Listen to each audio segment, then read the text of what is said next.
सौन्दर्यं निजरत् कथं प्रकटितं स्त्रीगुणभावात्मकं पुंरूपं च पुतस्तदन्तर्गतं प्राविशत् स्वप्रिये संश्लिष्टाः उभयोर्वभौ रसमयः कृष्णो हि यत्साक्षिकं रूपं यत्र तयात्मकं परमविद्येयं सता वल्लभम्।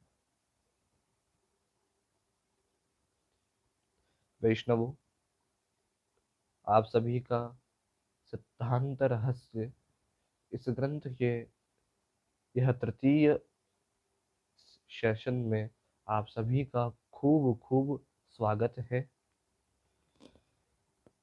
पिछले दो सेशंस में अपन ने 3 श्लोक मंगलाचरण और इन सब के एक एक पर्टिकुलर न्यूएंसेस की एक एक बारीक विषय पे अपन ने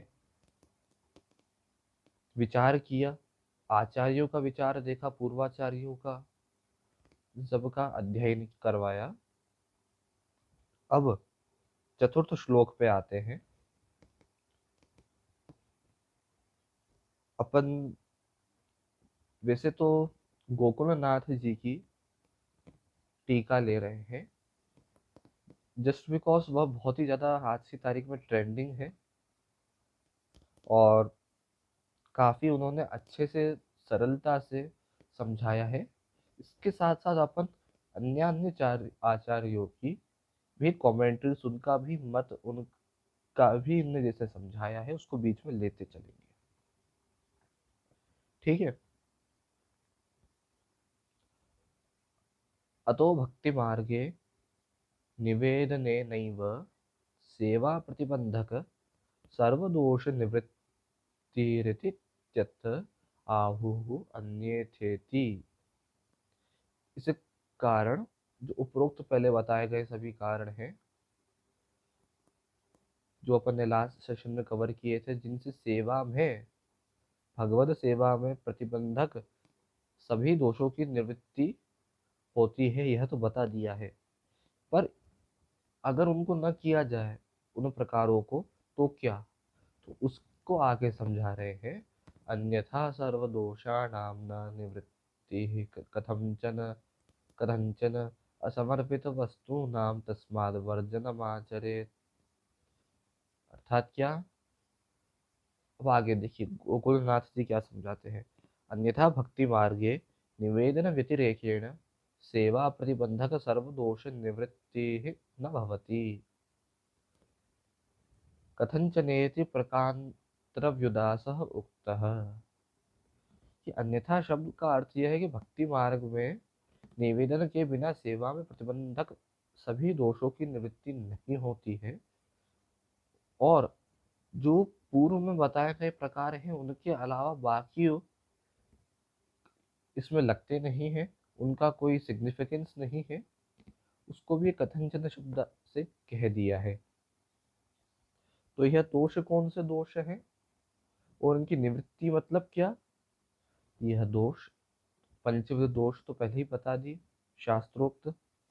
उनकी निवृत्ति का अर्थ यह है कि भले वो वस्तुतः वर्तमान स्वरूप में वह रहेंगे ही रहेंगे, कर्मफल सिद्धांत का लोप नहीं होगा, परंतु उनमें उनकी जो सेवा में प्रतिबंधकता उत्पन्न करने की प्रवृत्ति है उस प्रवृत्ति की निवृत्ति हो जाएगी, यही सिद्धांत है। कुल मिला के वो सेवा में प्रतिबंध नहीं बनेंगे, सेवा में ऑब्स्टेकल नहीं बनेगी, सेवा में व्यक्ति को कोई भी हर्डल्स नहीं पहुंचाएंगे। इफ एंड ओनली इफ अगर व्यक्ति आगे बताए हुए महाप्रभु जी के ग्रंथों में बताए हुए प्रकारों का, आचार का, आचार सभ्यता का, मॉडल कोड ऑफ कंडक्ट का पालन करता है, यथाशक्ति पालन करता है,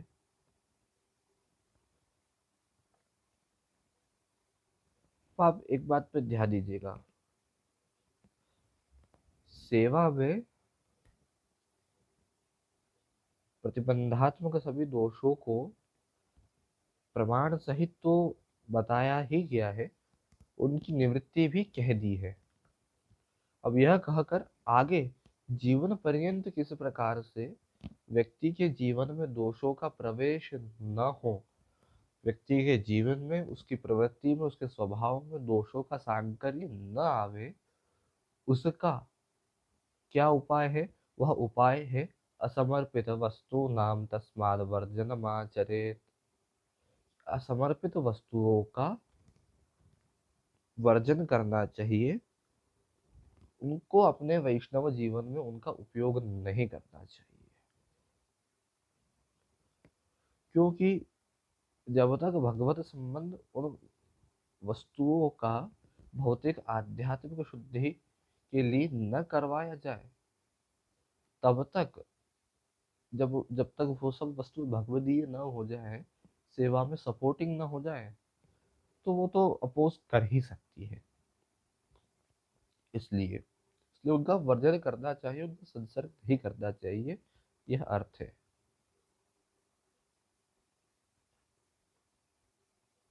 और इसी बात को श्री गोकुलनाथ जी अपनी टीका में ये आगे यतोऽस्मिन् मार्गे भगवत संबंधाभावाद् वस्तु संसर्गस्यैव दोषत्वम् अतः स्वार्थं भगवत समर्पित वस्तूनां वर्जनम आचरेत संसर्गमपि न कुर्याद इत्यर्थः। तो ये जो ये आगे आ रहा है, कि ये पहले आया था, अतः स्वार्थम भगवद समर्पित वस्तूनाम, इसमें ध्यान दीजिएगा, भगवद समर्पितम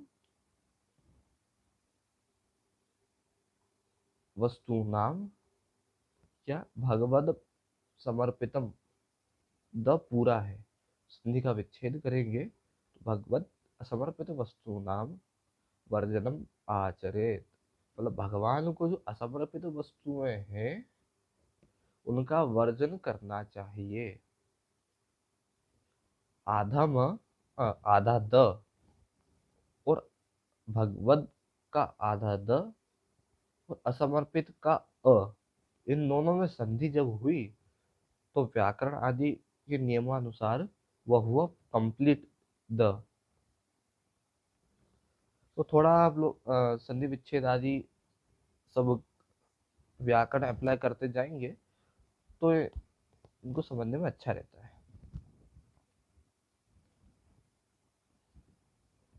अब ये बात समझ ली, अब आगे चलते हैं। आगे क्या डाउट उठा रहे हैं, आगे के श्लोक का क्या टॉपिक है, वह यहाँ देखेंगे अपन।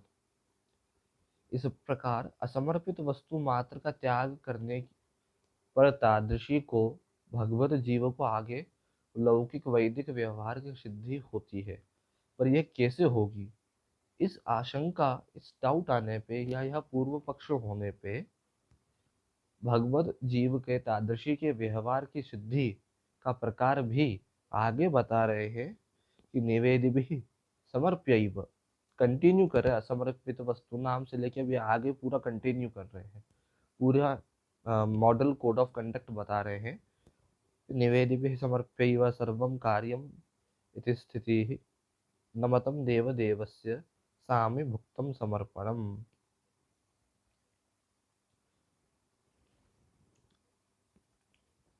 यहाँ पे अर्थ यह है कि जो सब कुछ किया जाए तो सबसे पहले भगवान को समर्पित करके किया जाए।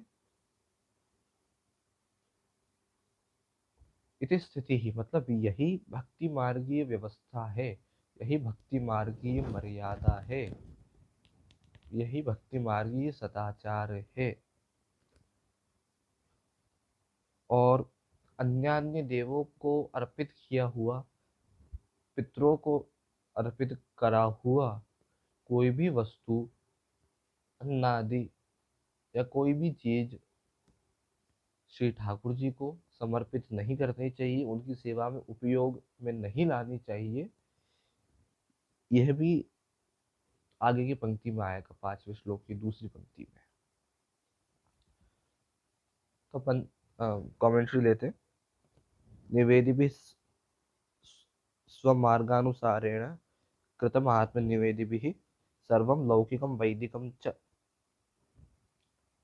निवेदि भी अर्थात ने मार्गानुसार, अपनी मार्ग की रीत के अनुसार आत्मनिवेदन कर लिया, सभी उसके पश्चात जितने भी उसको जीवन पर्यंत कार्य करने हैं, भले वो लौकिक हो कि वैदिक हो, उनको भगवत प्रीत्यर्थ करना है और उन सभी का श्री ठाकुर जी में समर्पण करना है।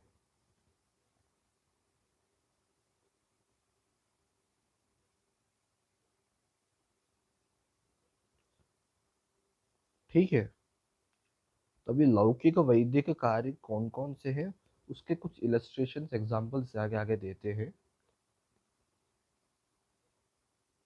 लौकिकम पुत्रादि विवाहाद्यर्थम ब्राह्मण भोजनाद्यर्थम च कृतम वैदिकम श्राद्ध यागादिकम श्राद्धार्थम निष्पादितं पाकादिकं सर्वं यागार्थं सम्पादितं कृतन्नादिकं संभारादिकं च सर्वं भगवते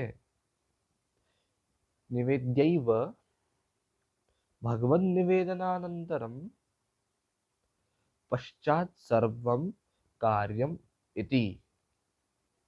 देखिएगा, धीमे इसलिए मैं पढ़ रहा था इसलिए उसके एक एक वर्ड की बहुत पावर है, और एक एक वर्ड के पीछे इस पर्टिकुलर सेंटेंस में वैष्णव जीवन में कैसे उतारना है, ये बहुत विचार का विषय है। लौकिक कार्य क्या हुए,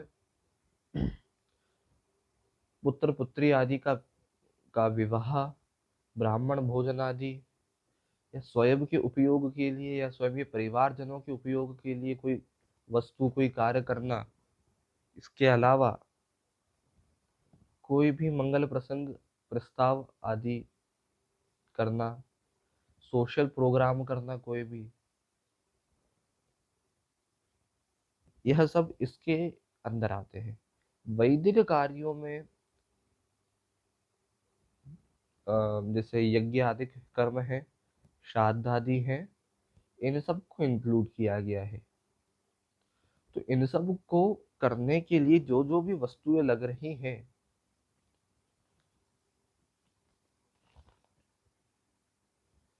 उन सभी को भगवत निवेदन करके उसके पश्चात वह कार्य किए जाने चाहिए जिन जिन कार्य के लिए वह वस्तुएं लाई गई हैं।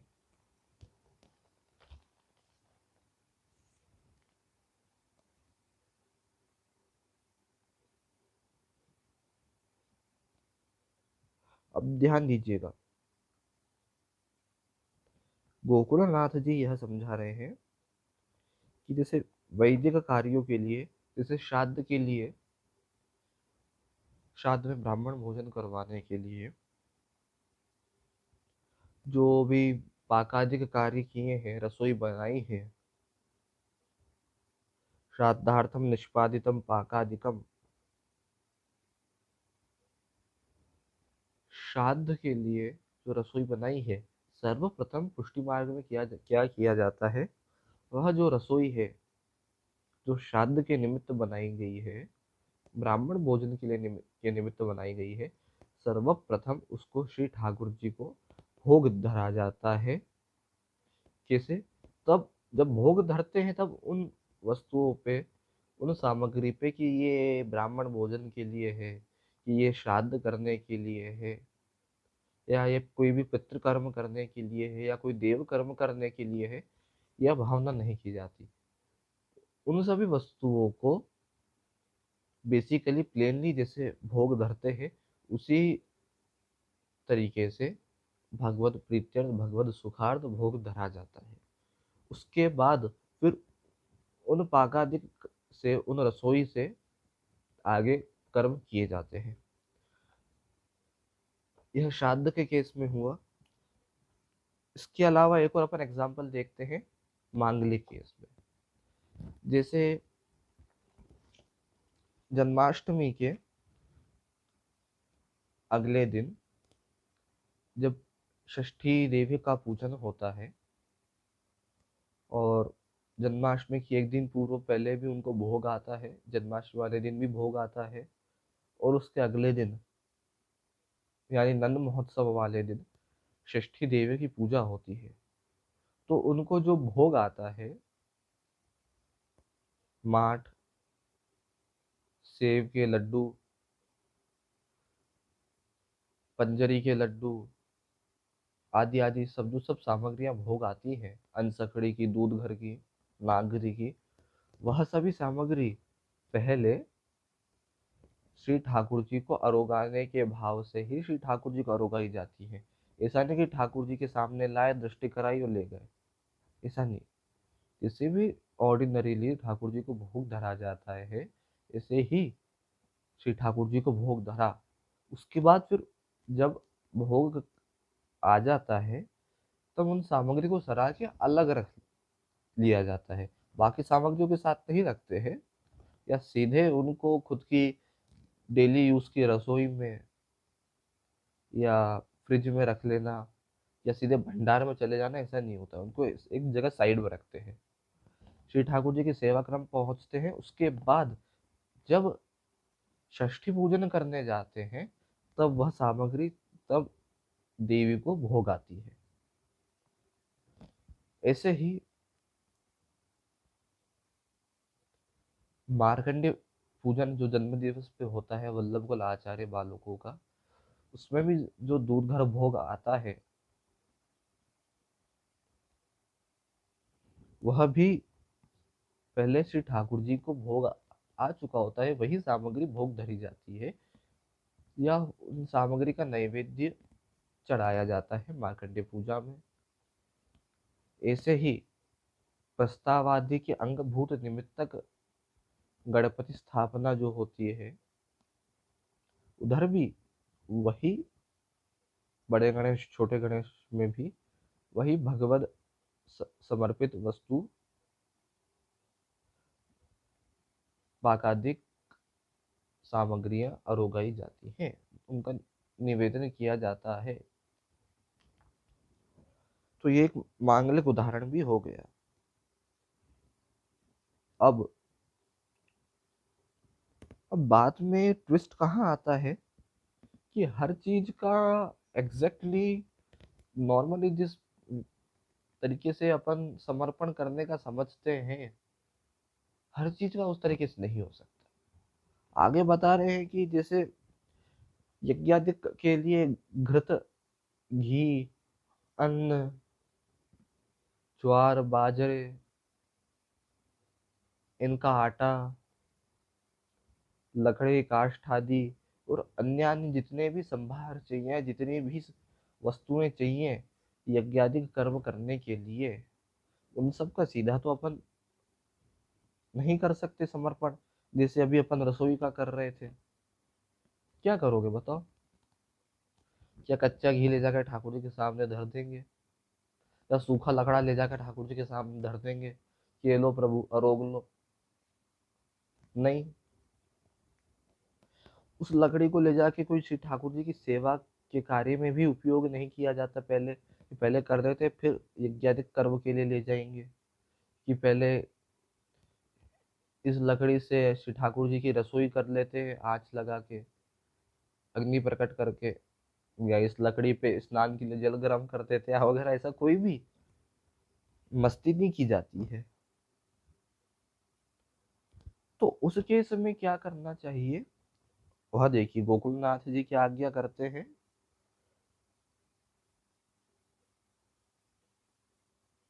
संभाराणाम तद आज्ञा पूर्वकम एव करणम निवेदनम, कि संभार जो हैं, यज्ञादिक कर्म करने के लिए जो लाए गए संभार हैं, सभी वस्तुएं हैं, वे घृत, अन्न और ये काष्ठ, लकड़ी, समिधा इत्यादि, इन सब के लिए यह जो है, इनको भगवत आज्ञा लेके करना चाहिए, यही इनका निवेदन है। इट मीन्स हर चीज का अपन जैसे डायरेक्ट निवेदन समझते हैं, या सीधे ठाकुर जी से स्पर्श करा देने का, या ठाकुर जी को अरोग ऐसी भावना करने का, उससे ही निवेदन होता है, उससे ही समर्पण होता है, यह नहीं है तरीका। हर वस्तु का समर्पण करने का एक तरीका होता है, किसका समर्पण करना, किसका नहीं करना, ये अपने आप में एक विवेक का विचार का विषय है।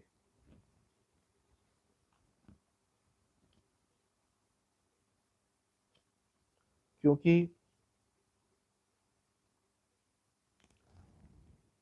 अच्छा, किसका डायरेक्टली होगा, किसका किसी सेवा कार्य के सहयोग के रूप में होगा, यह भी एक बहुत बड़ा सोचने का विषय है।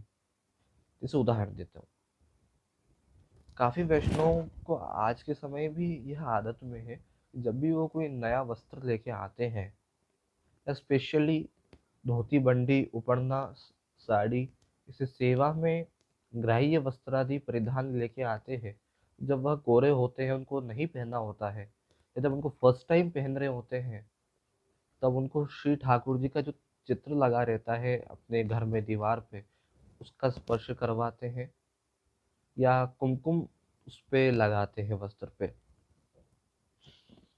ठीक है, फिर उस वस्त्र को पहन के सेवा में जाते हैं या जगत के सभी कार्य करते हैं। अब बताइए, इसका कहाँ तक किया जाएगा? बंडी ला के किया, ठीक है, पढ़ने पे कर दिया, बहुत अच्छी बात है, ठीक है, कुर्ते पे कर दिया, ठीक है, और एक्सटेंड कहाँ तक करेंगे बताओ? बंडी धोती उपरना तो हो गया, साड़ी वगैरह, शर्ट पे भी कर दे, ठाकुर जी को सिर स्पर्श करा दे या कंकु लगा दे। यहाँ तक भी एक बार व्यक्ति कोई भी लॉजिक लगा कि इसको जस्टिफाई कर सकता है, खुद का मन रख सकता है।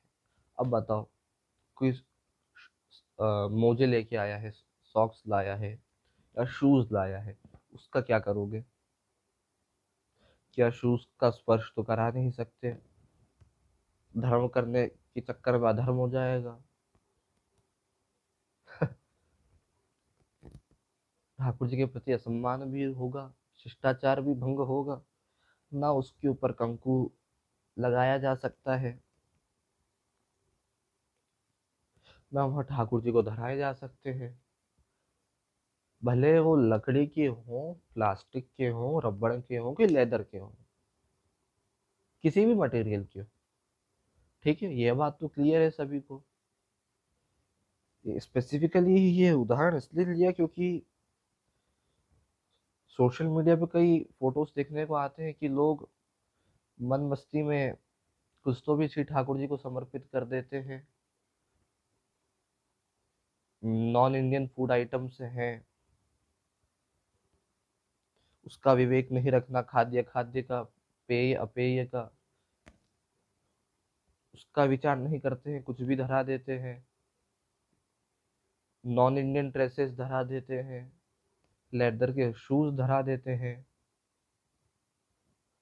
तो यह सब नहीं करना चाहिए। यह सब करना शास्त्र यदि उत्सृज्य लभते तो काम कारतः वाली कोटि में आ जाता है फिर बात।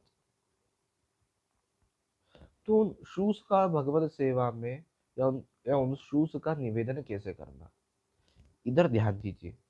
यहाँ पे उदाहरण क्या है?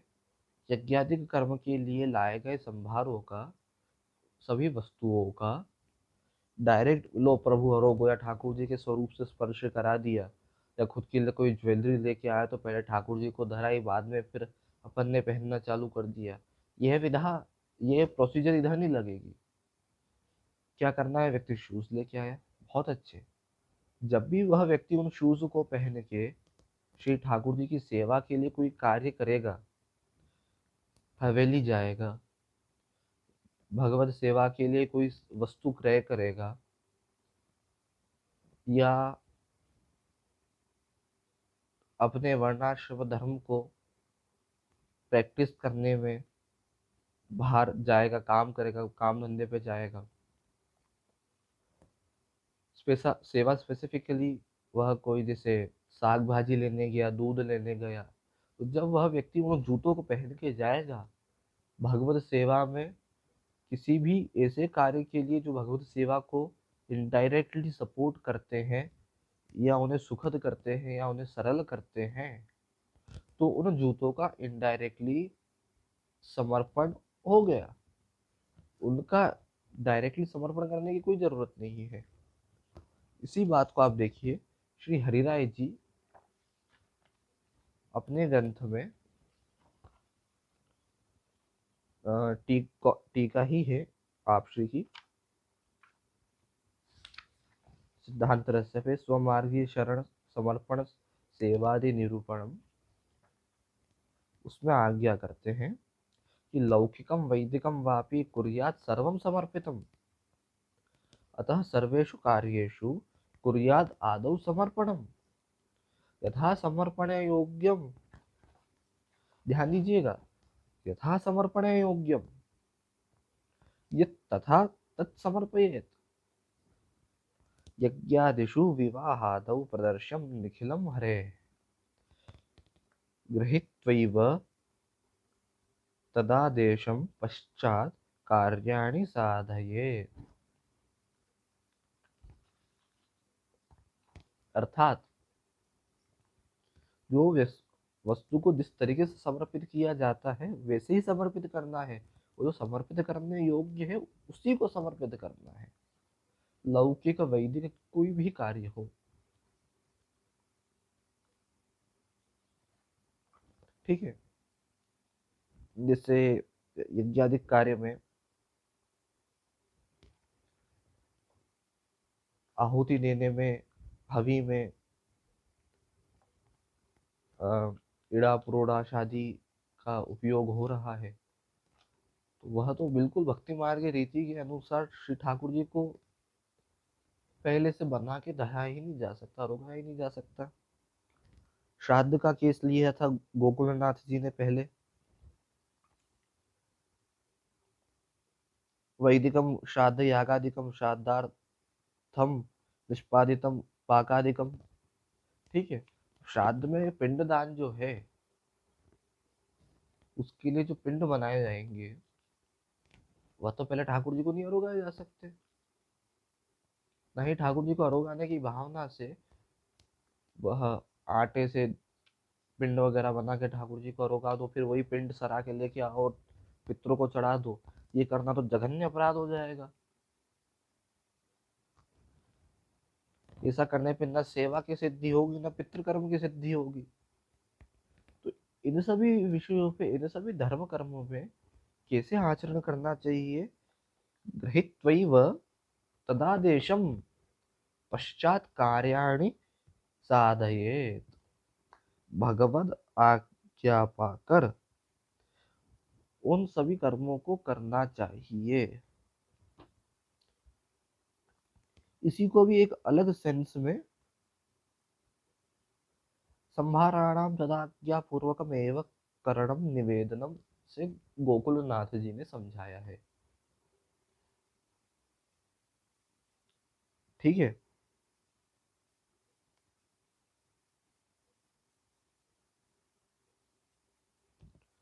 यह बात तो हो जाती है। इसके अलावा एक और अ, वाक्य आता है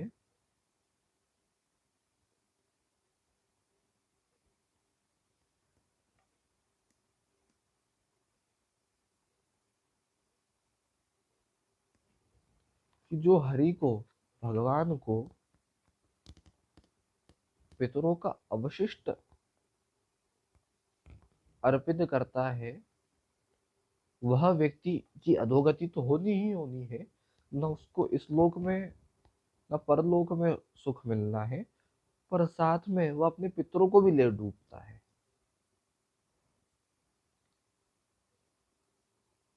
यह भागवत का वचन है।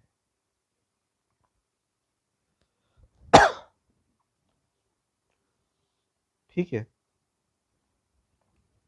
तो यह पूर्व कर्म उत्तर कर्म सभी की दृष्टि से ये दो टीकाएं लेके मैंने बताया।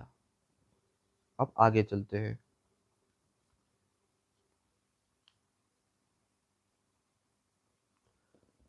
गोकुलनाथ जी की कमेंट्री में अपन अब आगे बढ़ते हैं। तथा च समर समर्यते श्री भागवते सप्तम स्कंधे विष्णोर्निवेदितायेन यष्टव्यम देवतांतरम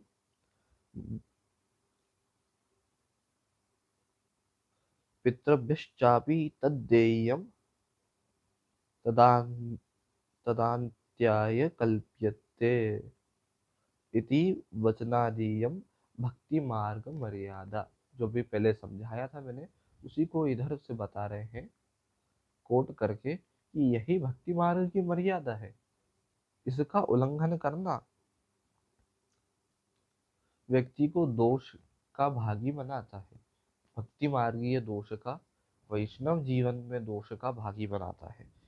कैसे कैसे दोष का भागी बनता है वह, उसको भी आगे बताते हैं। यथा वेदादि मर्यादाओं का जैसे उल्लंघन कभी किसी ने किया तो फिर क्या होगा उसके साथ, वह एग्जाम्पल यहाँ पे लेके बताते हैं।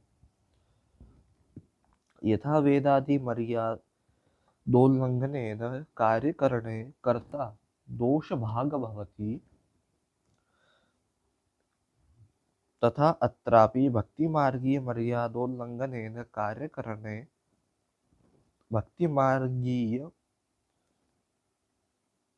भक्तिमार्गीयः अपि दोषभाग भवति इति ज्ञापनाय स्थितेर्मर्यादात्मुक्तं स्थिति इति।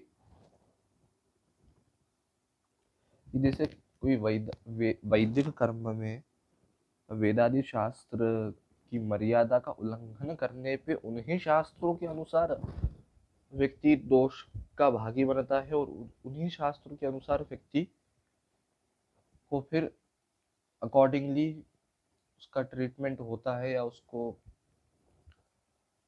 पनिशमेंट्स वगैरह रहती हैं। वैसे ही भक्ति मार्गीय यह जो मर्यादा है उसका उल्लंघन करते हुए कोई कार्य करने पे भक्ति मार्ग ये को भी दोष लगते हैं, वो भी दोष का भागी बनता है। यह ज्ञापनाय दोष भाग भवति इति ज्ञापनाय स्थितेः मर्यादात्वम् उक्तम। इसी से इति स्थिति ही करके जो ये है ना मूल कारिका में, निवेदि भी समर्प्यैव सर्वम कार्यम इति स्थिति ही, यह जो इति स्थिति है उसको इससे समझाया गया है।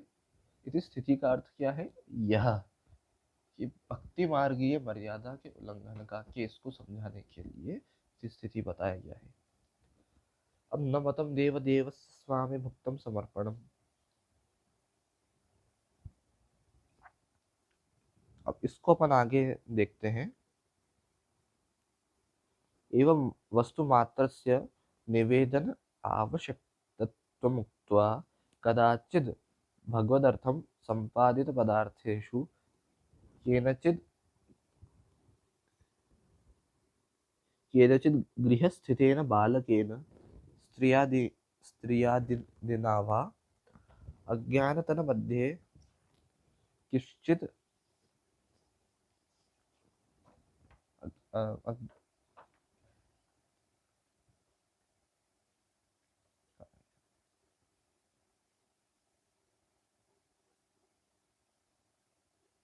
अज्ञानतनमध्ये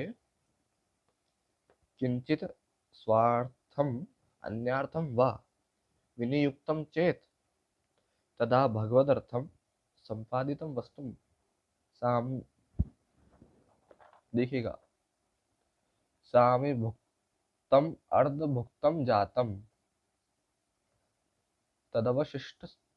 तदवशिष्टम असमर्पितम इति ज्ञात्वा सोपभोगार्थम चेत समर्पितम समर्पितुम इच्छति तत्समर्पणस्य भक्ति मार्गे निषेधमाहुः नमतम इति। नमतम से लेके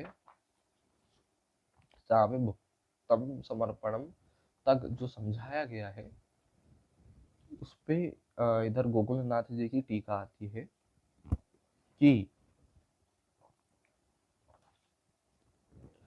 फॉर एग्जाम्पल अज्यूम कीजिए कि घर में किसी बालक द्वारा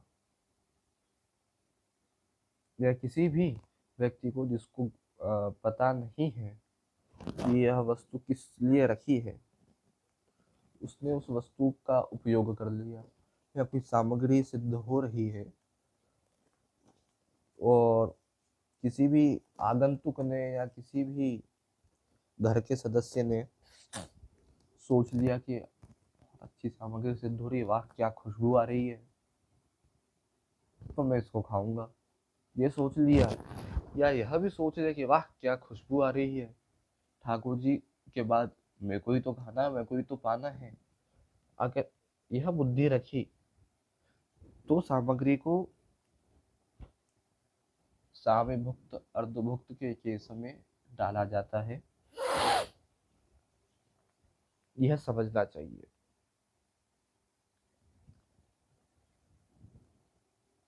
और ऐसी वस्तुएं जो हैं इनको देवों के भी देव, मतलब ब्रह्मा शंकर आदि के भी देव, महादेव के भी देव भगवान श्री कृष्ण को, श्री पुरुषोत्तम को समर्पण करने वह योग्य वस्तु नहीं रहती है।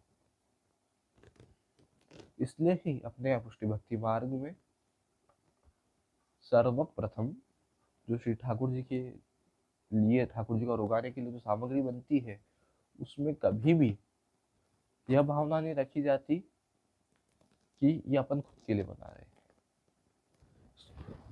इसको भी बात को ऐसे बोला जाता है कि श्री ठाकुर जी के पीछे अपन लेंगे या ये सब लोग यह सामग्री लेंगे। श्री ठाकुर जी के पीछे यह वाक्य का उपयोग किया जाता है क्योंकि इस वाक्य में सेवक धर्म, वैष्णव धर्म झलकता है। क्योंकि श्री ठाकुर जी का उच्छिष्ट अन्न खाने की भी, भगवान का प्रसाद ग्रहण करने की भी महिमा बताई गई है। उसको भी आगे डील किया जाएगा।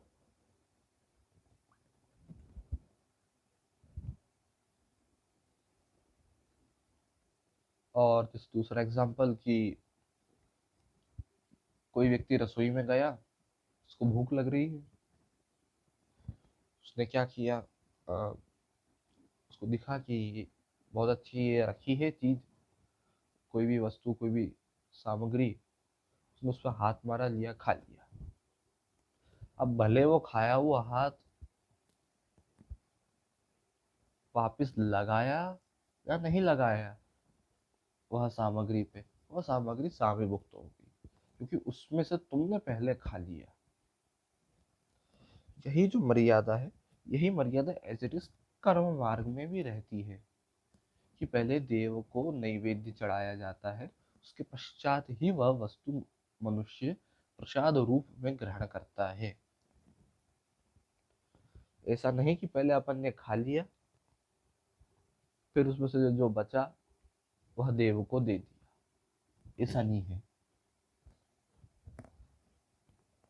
खुद के खाने के बाद बचा हुआ जो देने का है, वह प्राय लोक व्यवहार में लोग स्ट्रे डॉग्स को या जंगली जानवरों को, जो सड़क पे जानवर घूम रहे हैं उनको दे देते हैं। तो यह वह केस नहीं है।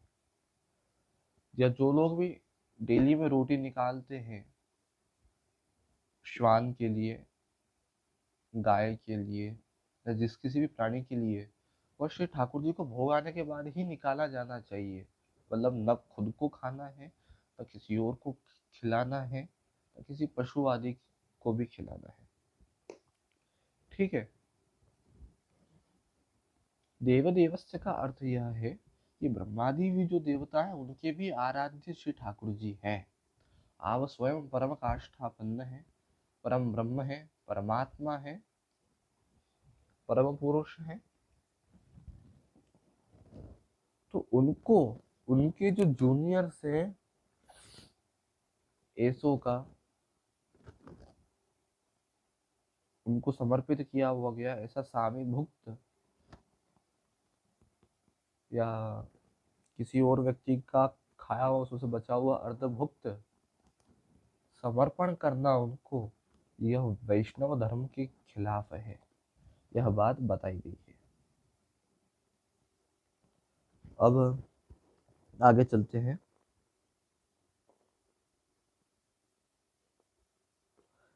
ये देवदेवस्य देवा ब्रह्मादयः तेषामपि देवस्याराध्यस्य पुरुषोत्तमस्य तत्समर्पणं न मतं सामी भुक्तस्य समर्पणं न मतं भक्ति मार्गे न सम्मतम न कर्तव्यम इत्यर्थः। जो मैंने अभी समझाया ये उसी को इसी टीका को मैंने अभी समझाया। शुद्ध पुष्टि मार्ग प्रवर्तकाचार्याणां न सम्मतम न कर्तव्यम इत्यर्थः। मतलब शुद्ध पुष्टि भक्ति मार्ग के प्रवर्तक आचार्य का अर्थात श्री महाप्रभु जी को मत सम्मत नहीं है ऐसा आचरण करना, अतः श्री ठाकुर जी को भी नहीं है, तो इन कंक्लूजन ऐसा कार्य नहीं किया जाता है, नहीं करना चाहिए है, न कर्तव्यम इत्यर्थः।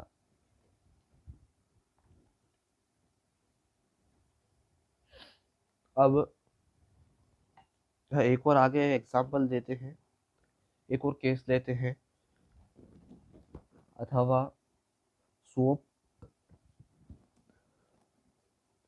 अथवा स्व उपयोगार्थम आनीतं वस्त्रादिकं तन्मध्ये सोपयुक्तं भगवते समर्प्य सोपभोगं कृत्वा तदवशिष्टं चेत् भगवते समर्पितुम् इच्छति तदपि सामि भुक्तम् इति तस्यापि समर्पणं देवदेवस्य न मतम् इति। अर्थात जैसे कोई व्यक्ति मार्केट से खुद के लिए कोई वस्त्र लेके आया, उसने क्या किया, कपड़े का जो थान लाया था, जो भी अपने को मानना हो वो लेके आया। उसके बाद उसमें से उसने खुद के लिए कपड़ा निकलवा के खुद के लिए कपड़े स्टिच करवा लिए, शर्ट बनवा लिया, बंडी बनवा ली, कुर्ता बनवा लिया, पैंट बनवा ली, धोती बनवा ली। वो जो बचा था कपड़ा, भले वो एक डिग्निफाइड साइज में शेप में बचा हो या कटिंग के बाद जो छोटे छोटे टुकड़े बच जाते हैं कपड़े के वो हो, उनका श्री ठाकुर जी को उपयोग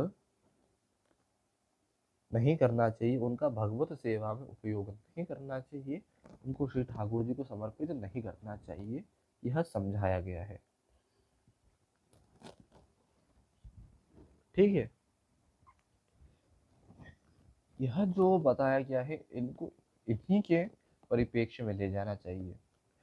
कई लोगों को काफी ऐसा चीजों को की अति करके उसको खींच देते हैं कि हम इलेक्ट्रिक बल्ब लेके आए हैं तो हम पहले उसको ठाकुर जी के रूम में लगाएंगे, फिर हम उसको हमारे रूम में लगाएंगे। या अ, महाप्रभु जी जो अर्थ बताना चाह रहे हैं कि उससे एकदम अति जाके अलग जाके यह कार्य है, करना है, ऐसा है। अतः जबरन अति करना और ऊपर से जो अभिष्ट अर्थ है जो महाप्रभु जी कम्युनिकेट करना चाह रहे हैं उसके विपरीत वाला करना, यह अपने आप में गलत है।